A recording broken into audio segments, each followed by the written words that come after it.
here to talk about dYdX moving to Cosmos from Starkware. Welcome to the show. Thank you. Good to be here. So tell us a bit about your background. I run marketing at dYdX. Traditionally, I came from more of like a classical marketing background. So my clients used to be social media networks, sports leagues, TV clients. Joined dYdX in February of last year, mainly to start building their marketing strategy from the ground up. Going into dYdX, we were still planning to operate on L2 Ethereum, but then obviously we made this pretty big product decision to move off of L2 to Cosmos. So now trying to help dYdX navigate the waters, basically do product marketing for basically a completely overhauled product.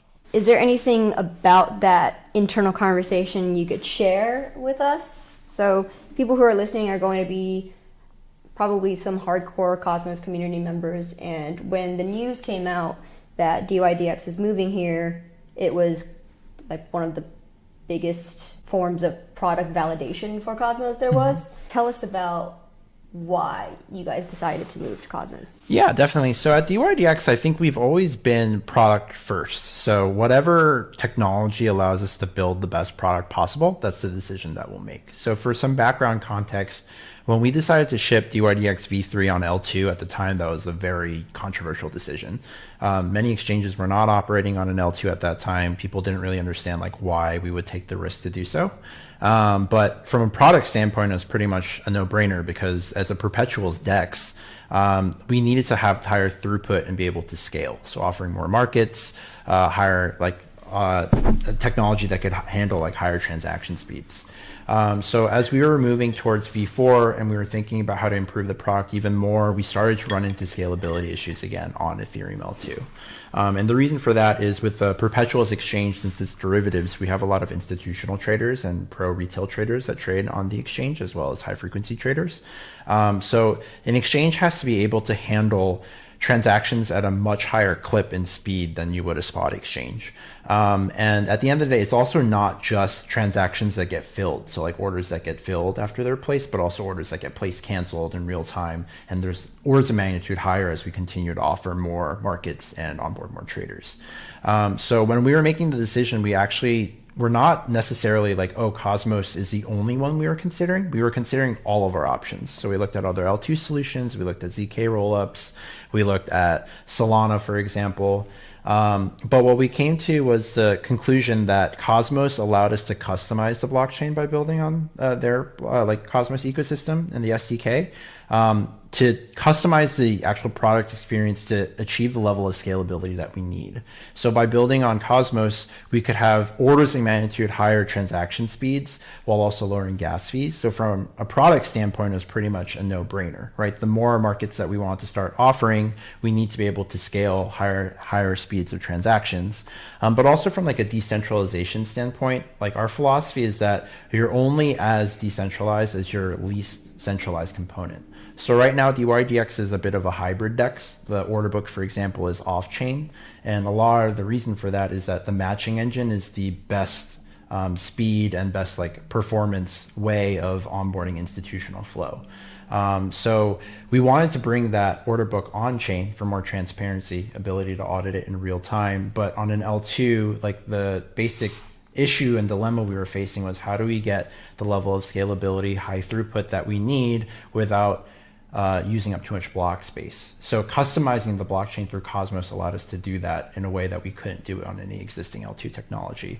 So I get the Cosmos ecosystem was probably really gung-ho because it was like, oh yeah, they think Cosmos is the best. And it wasn't specifically, it's exclusively Cosmos. That's the only reason why we're moving. It was more so like of all the available options to us, the technology was just clearly the best option. So that's why we decided to move to Cosmos.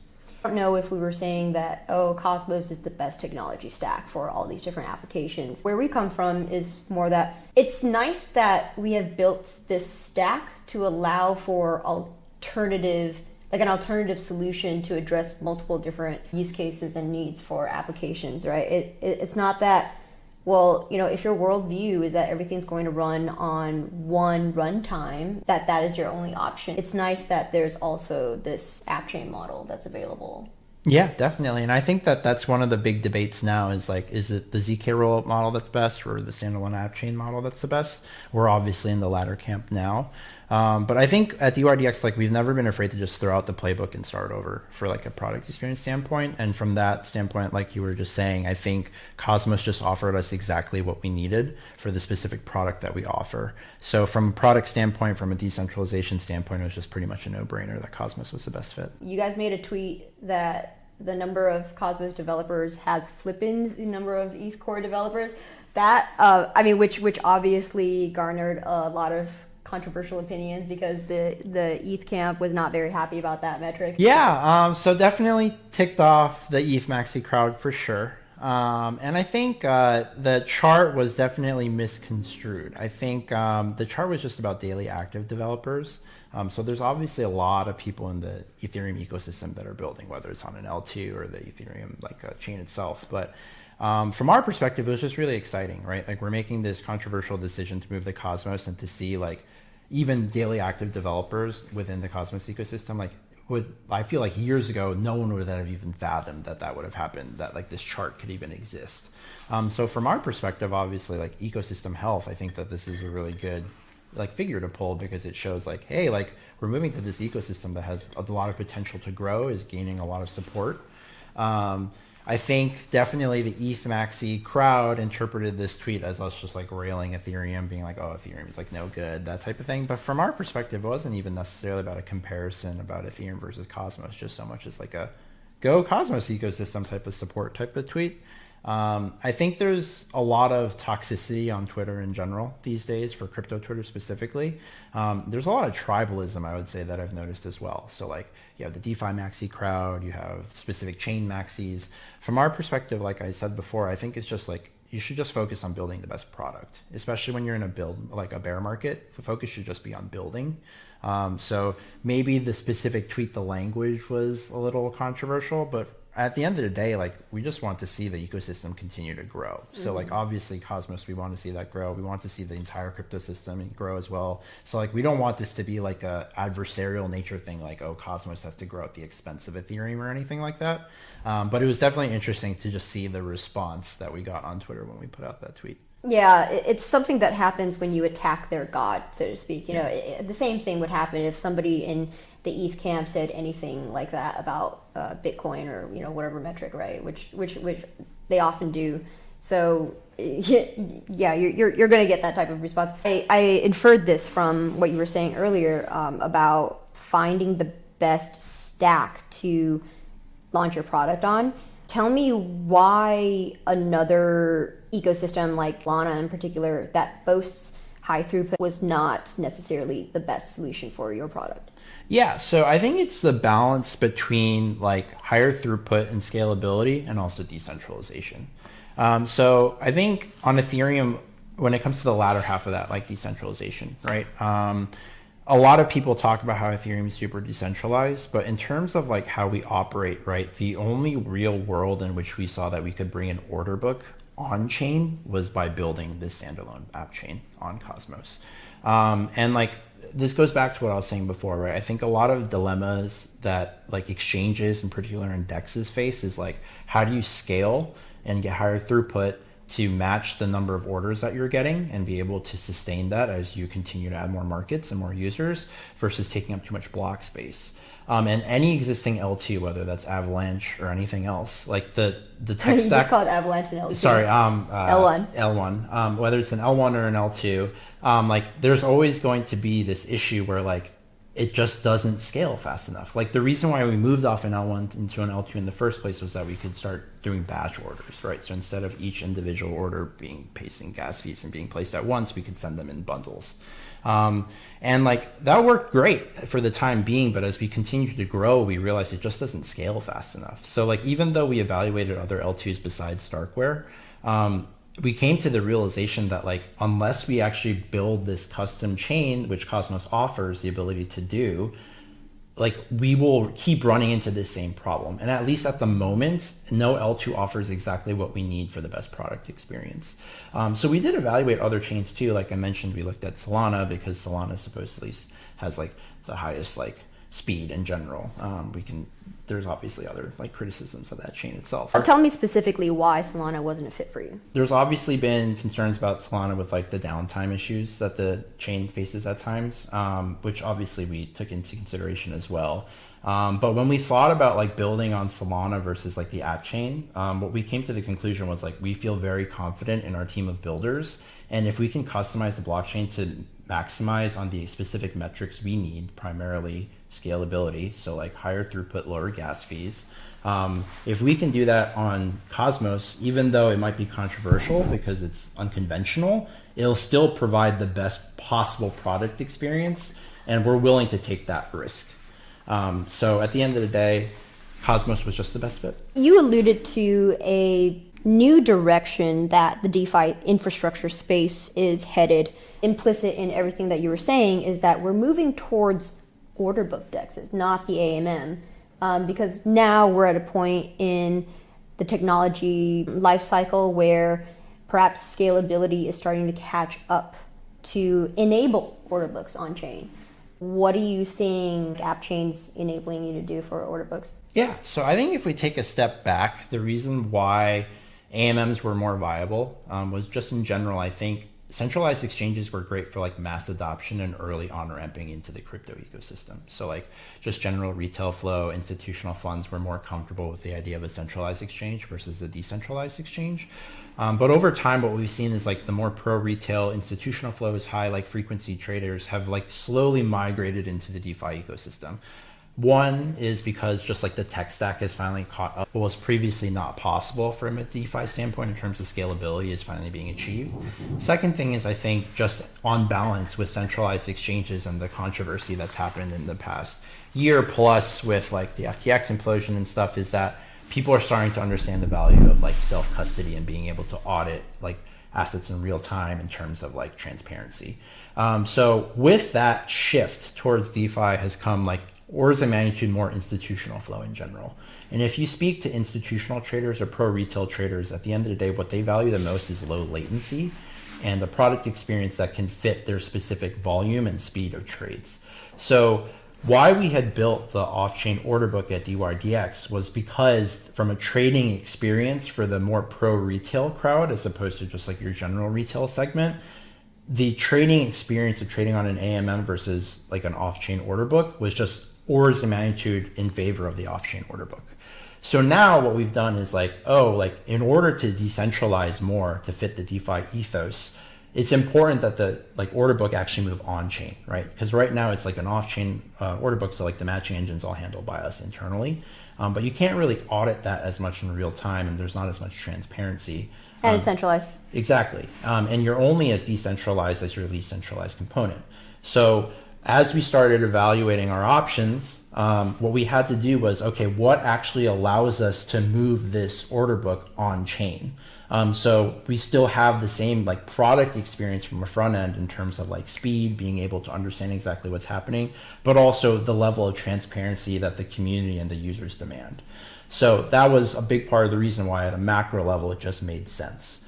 So from like history, like what's been happening in the lands, like the entire ecosystem over the last few years to where we are now, like from a technological standpoint as well, it's kind of been like this slow but steady transition into where we are today. AMMs, they emerged due to a limitation of the L1. Now that you're moving the order book on chain, it's not scalability that is your constraint necessarily, but now it's MEV. That's your new challenge. MEV is definitely the biggest concern that most DEXs face in general, right? Because you don't want validators to partner with market makers, for example, and be able to front run the order book, because that causes a lot of problems, right? I think that implicitly having an on-chain order book helps with a lot of this because you can audit everything now. So in the event that a validator is doing something suspect, you can cut them off of the validator network. That being said, it's definitely a real concern that we have to fix MEV. And this is something that dYdX is actually consciously working on right now, because I think that that's the biggest problem / challenge that we foresee for all of DeFi. All of DeFi, and specifically our standalone app chain. So if I'm being fully transparent, I think we just released a post about this within the last month. We don't have a concrete fix yet. What we're working on right now is like specific players within the ecosystem and like projects that focus on MEV specifically, since they're supposed to be the subject matter experts. So we can partner with them to figure out like what can we build into our tech stack to solve this. But also I think with increased transparency comes more responsibility for the community as well. So like working with the community of validators, traders to understand like what's a way that we can impose restrictions or some sort of constraints and checks and balances to make sure that if a validator is doing something suspect with like front running the order book, we can make sure that they're not part of the network anymore, to punish those who are trying to extract this type of value in the first place, whether they're a market maker or someone else. Like these types of bad institutions or bad agents that might be trading on the dYdX ecosystem, like how do we actually make sure that they're disincentivized from doing this in the first place as well? So I'm optimistic within the next few months, by the time that we launch V4, we'll have a concrete answer for this. But right now it's something that we're actively evaluating. I don't know if we as a space can solve this, not without some cryptographic trick to obfuscate transactions. With validators, that is one disincentive, and that's what every validator is hyper aware of, which is, if you are found to be guilty of front running, then you're going to be off the set. But what if somebody just issues a front running transaction and that validator happens to process it without having done the due diligence to make sure that wasn't an MEV transaction? How do you prevent that vector?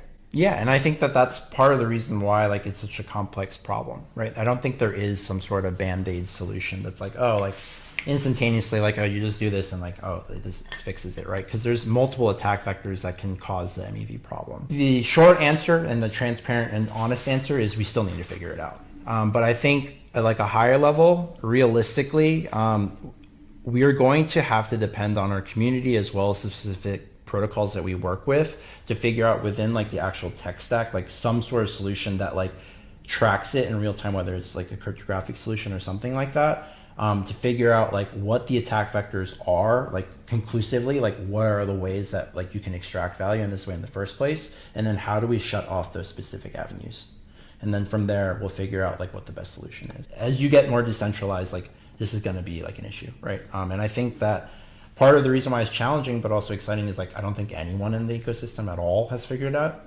this, and this is something we're tackling head on. This is the crypto ecosystem's analog to the Wall Street's high frequency. You can't prevent someone from moving closer to the exchange. Can you speak to the Cosmos tech stack that you're building and how you're migrating over from L2 Starkware to your Cosmos appchain? So the timeline is that right now we're on our private testnet. The public testnet goes live by the end of July, and then mainnet gets shipped by the end of September. So I don't think that by the time mainnet goes live, we're just going to shut down like V3, which is running on Starkware immediately, because we still have like quite a large user base that's running on the L2, and it'll take time for everyone to get comfortable with actually, the fully decentralized protocol. I think the front end experience for the most part will largely remain very similar, because I think we're very happy with the UX and the actual user experience.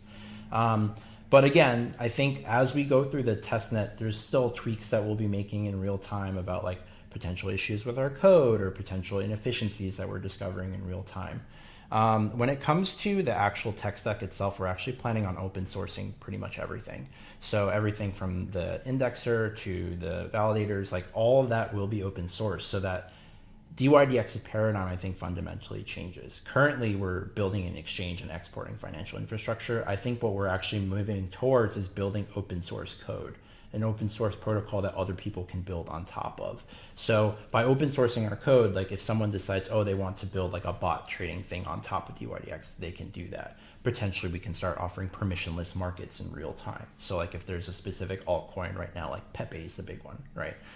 If something like that happens and you want to build a permissionless market, like it takes months before like you can build like a perps market for any sort of asset once it's introduced to the market.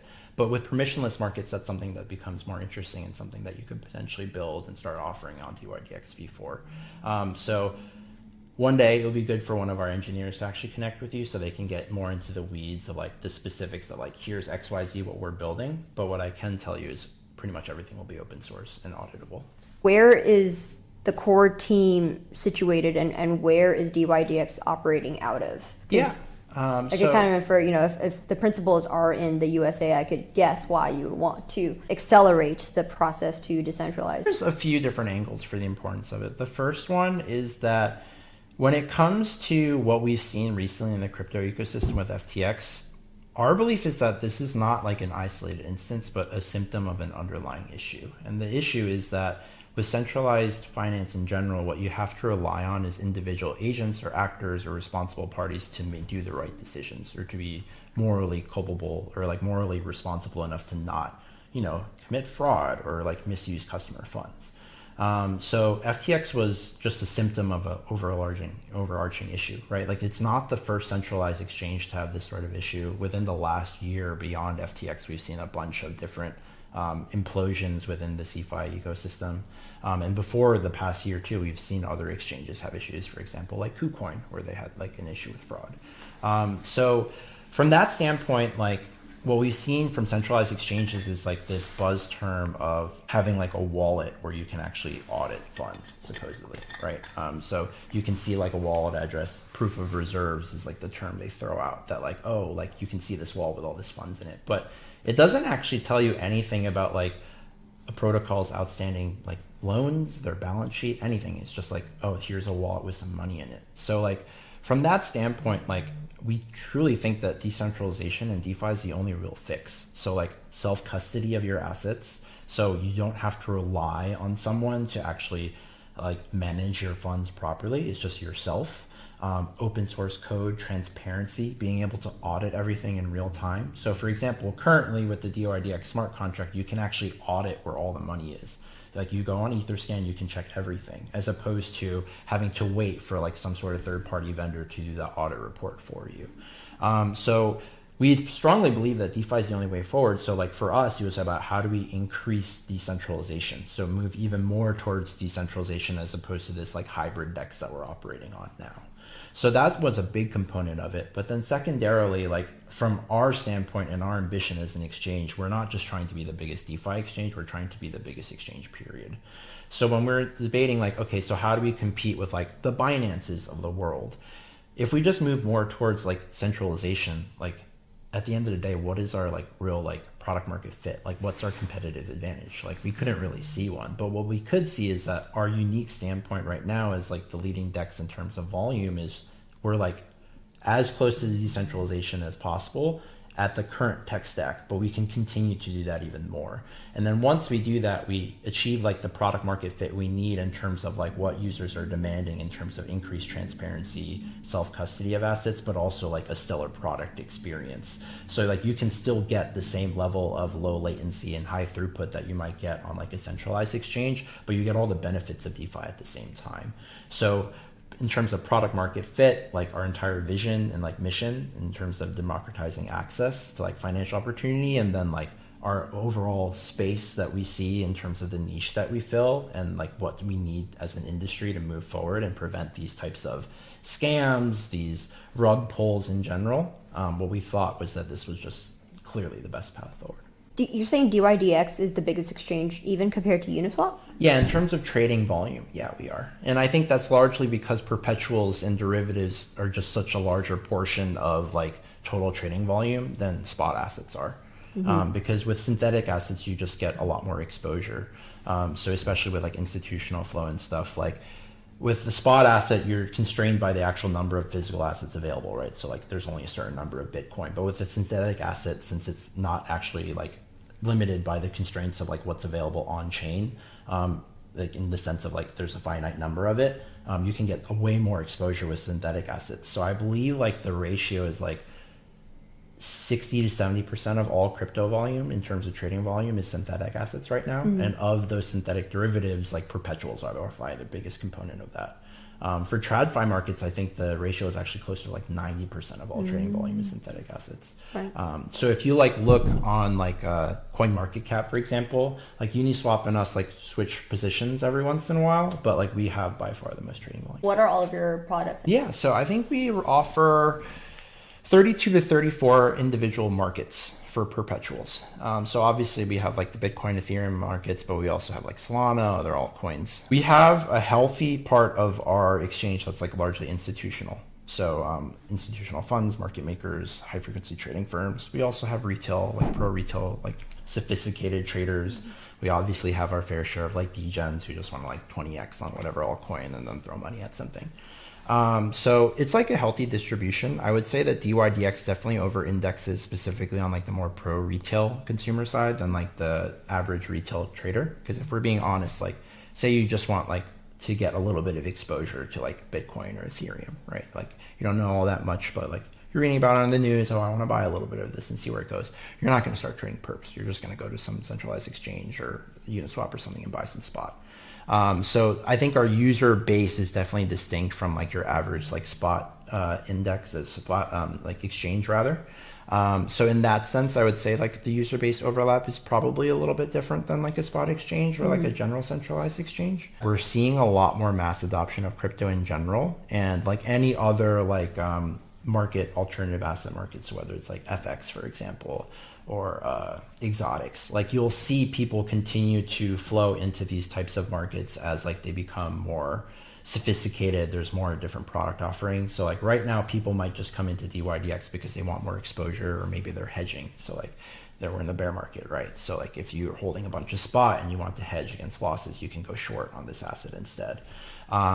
But by and large, I think that we're still at the cusp of mass adoption for like crypto derivatives and DeFi in general. So I anticipate that the trading base is actually going to get way more sophisticated over time, and we're already seeing this. Institutional investor capital came during the last bull run, 2021. Finding alpha in that ecosystem was much harder than compared to in, say, 2016. Let's rewind time to 2017 when BitMEX was still a thing.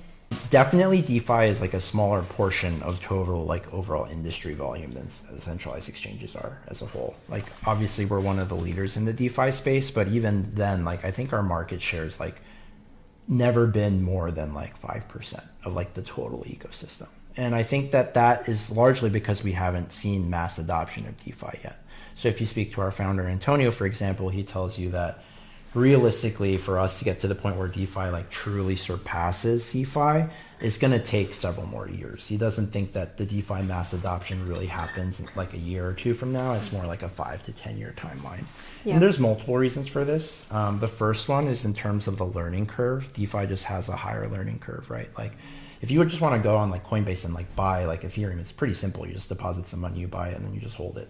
Whereas with like DeFi, you have to like some sort of custodial wallet. You have to understand what your keys are. Then you have to deposit money like to buy some sort of collateral or something, or deposit into the exchange, sign the smart contract. So like there's definitely more barriers to entry in that sense that people don't really understand yet. The best analogy I have for this in terms of the mass adoption journey is like with brick and mortar banking. So when you first started in a bank, like way back when, you had to like physically go into a bank, deposit your money, withdraw the bank, like money.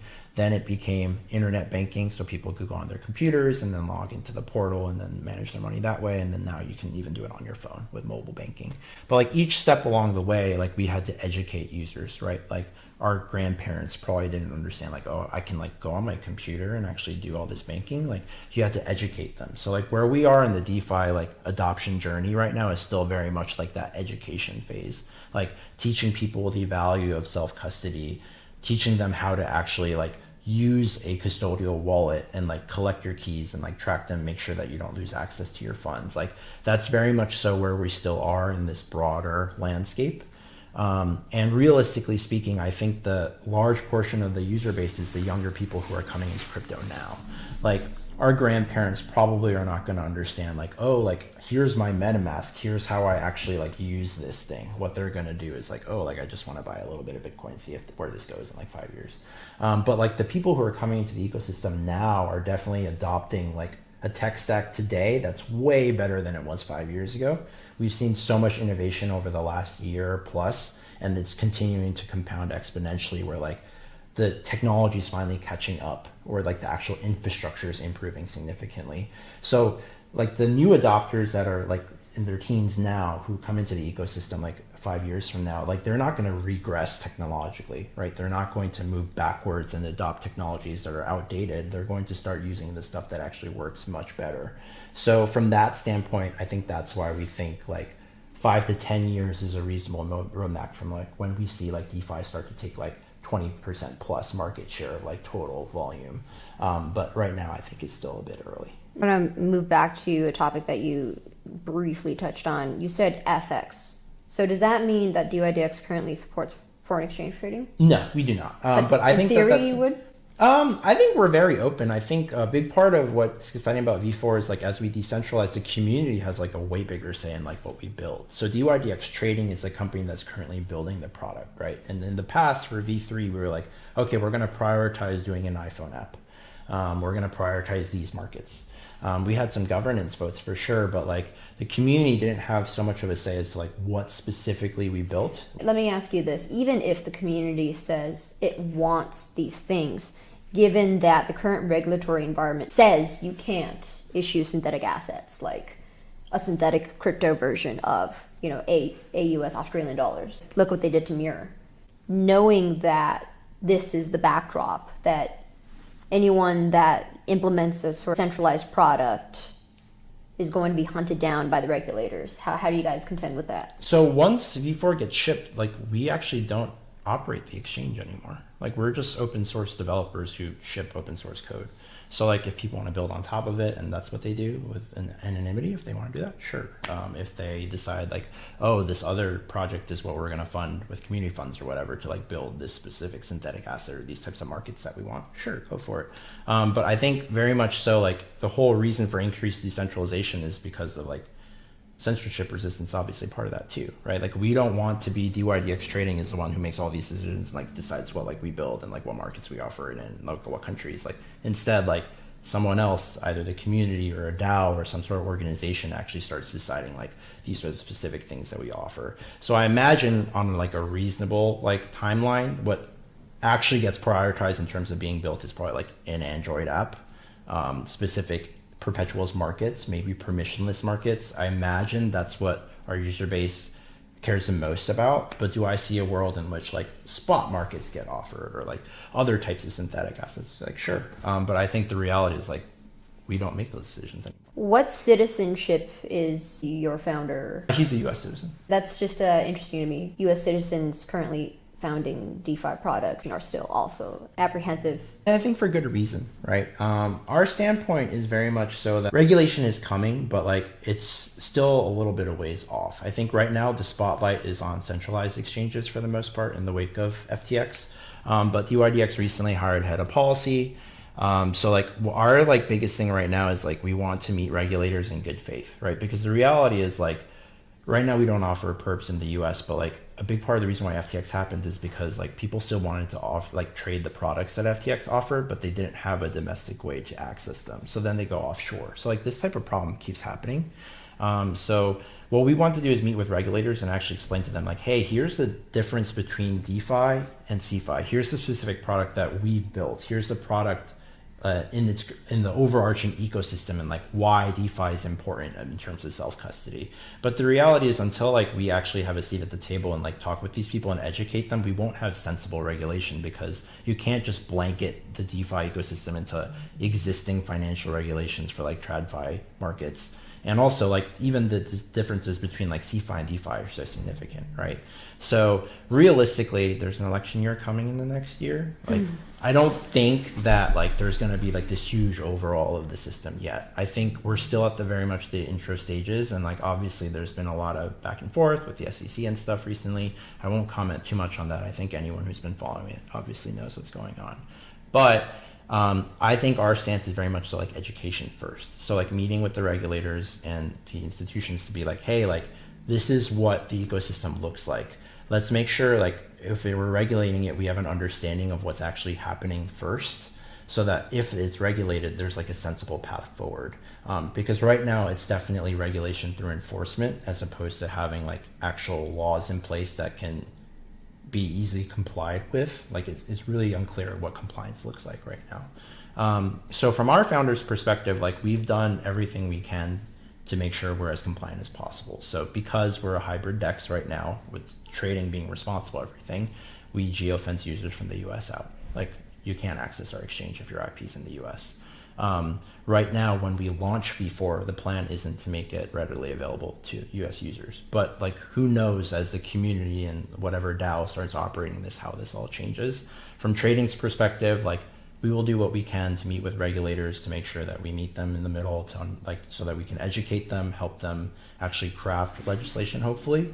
But like, will we be able to control it? No, like, we'll see what happens.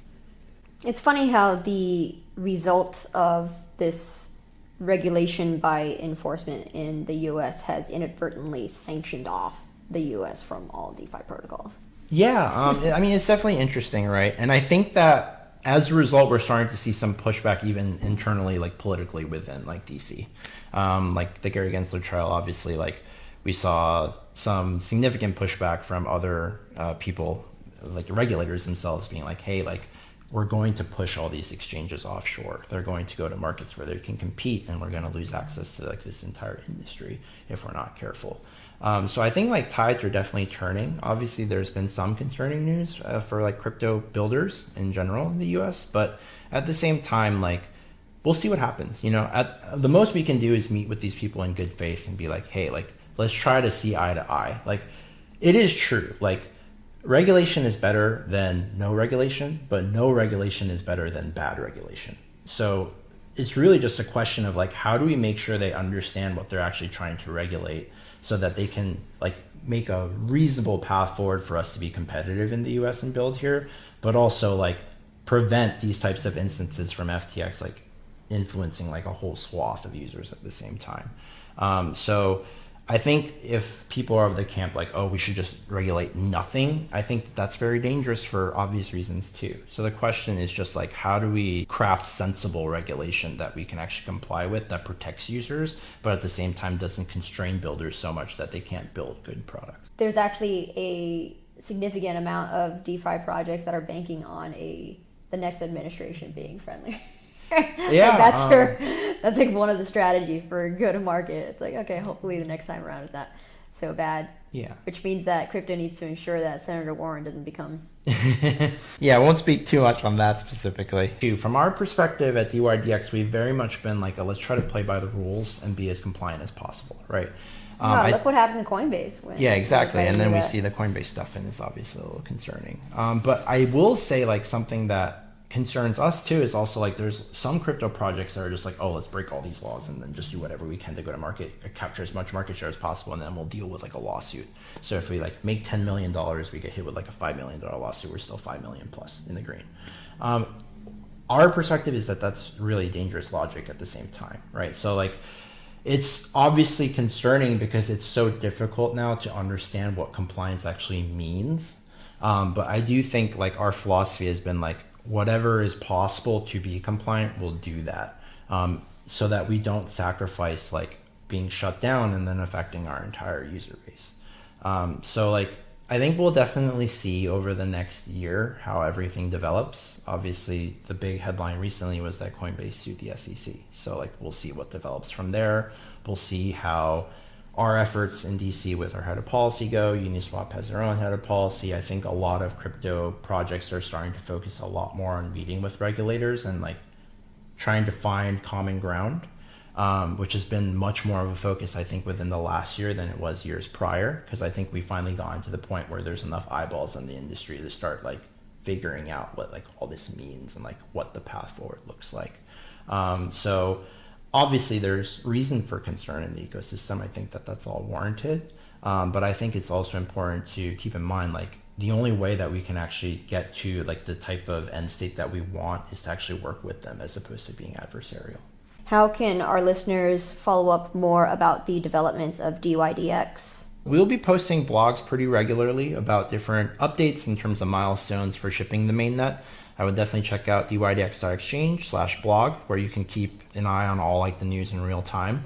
We'll start to share more updates in terms of like different aspects of our open source code, the MEV problems we were talking about earlier. At the end of the day, like, we're just trying to focus as much on transparency and sharing as much information as possible. Like, our mission here is to be as decentralized as possible, like I said earlier. So keep an eye on the blog. We'll continue to share updates, and mainnet gets shipped by the end of September. So we're really excited for everyone to catch up and figure out what they like about our product, if they want to use it, and if so, great.